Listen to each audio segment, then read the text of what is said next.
The whole world has stood in awe of the South African-born genius-level businessman that is Elon Musk.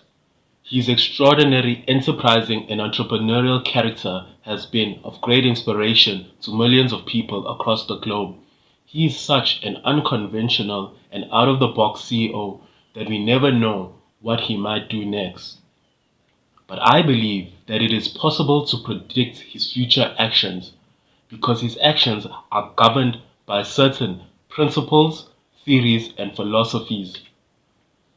And with a name like Elon and a few dozen space rockets, this entrepreneur gives off supervillain vibes. And to those of us who watched too many James Bond movies or read too many comic books, the supervillain vibes are very strong.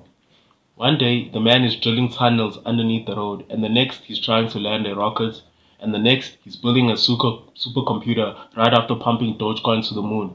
Truly, this is strange behavior, and it all seems completely random. I'm sure that this individual has given the psychologists and business analysts of our world sleepless nights as they try to understand and predict his behavior. How does one classify such a person? Is he an automotive industry CEO? Is he an energy CEO? Or maybe a finance CEO having had a hand in the story of PayPal? Who is the real Elon Musk and what drives him?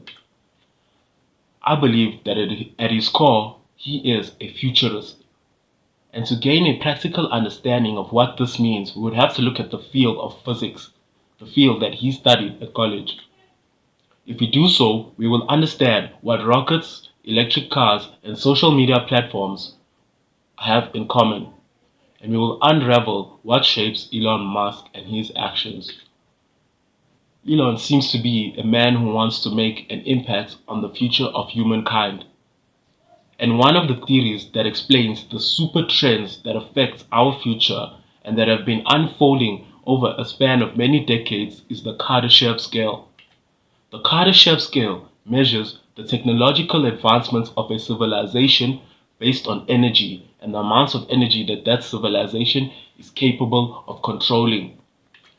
The Kardashev scale is a cosmic scale, so we'll have to start talking about other planets like Mars and our relationship to those planets.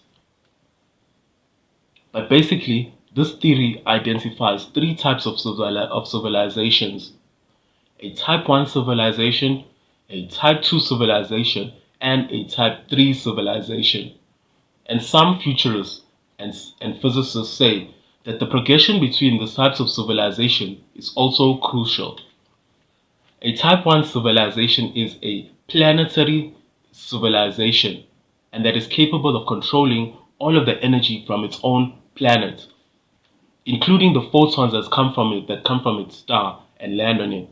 This type of civilization would use a lot of renewable energy sources combined with nuclear energy. They would be able to control volcanoes and earthquakes because they would have control of all the energy sources on their planet and would be able to store the energy from that planet.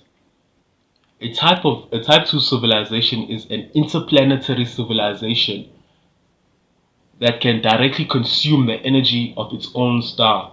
So it wouldn't just rely on the light from its star, but in order to convert that to energy like we do with solar energy.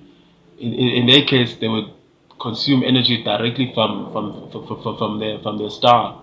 In our case, we would have to consume energy directly from the sun and also harness all the other forms of energy that star emits, and they would do so by encompassing it in what is called a Dyson sphere, and all the other types of energy of that star can be controlled. In our case, just think of the sun. By being an interplanetary civilization, some scientists believe that such civilizations will be safe from extinction. And the man in question, and the man we're talking about today, also believes that, and he's been heard saying that one of the goals of going to Mars is to make human beings more or less susceptible to extinction as a species. This civilization would have mastered interplanetary travel and things such as terraforming, which is the process of making other planets, such as Mars, more suitable for human habitation. Now, for a Type 3 civilization, this would be an intergalactic civilization, being able to leave their galaxy and go to other galaxies and consume the energy of multiple stars in different galaxies. This type of civilization would know everything there is to know about energy, basically, and would be extremely advanced. So when Mr. Musk invests in AI projects, supercomputers, and builds robots, we can see that it's in order to have robots that will be sent to other planets so that they can terraform and colonize these planets for human use. Projects like Starlink make our communication systems more planetary. We know that when he builds massive battery storage facilities, it is in order to store more energy from our sun or more energy from our star that lands on Earth, and thus making us more like a Type 1 civilization. So when he gets involved in things like PayPal, it's to increase the possibility of a global payment system that has less friction. So then the question is, why did Elon Musk buy Twitter? Why was he so desperate to get Twitter at all costs? The question is simple if we understand his secret plan. Twitter was a communication system that was global or planetary in nature. Twitter was a planetary communication system, and it was a technology that had the characteristics of a Type 1 civilization. Now Elon Musk owns X, which is a communication system of a Type 1 civilization or a planetary communication system.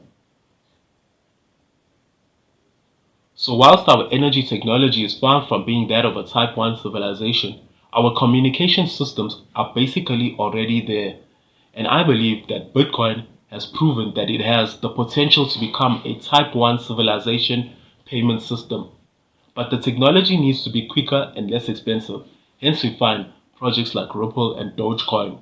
But more improvements still needs to be made.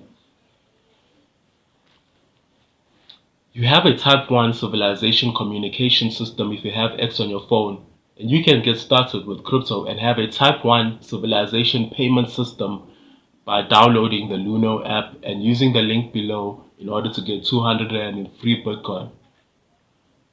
And so to understand more about the Kardashev scale, a secret that most tech entrepreneurs know and use to get great business ideas, search for Michio Kaku on YouTube as he explains the Kardashev scale perfectly. When I first heard him talk about these technologies many years ago, I thought it was all science fiction. But today, we live in that world. Goodbye and thank you.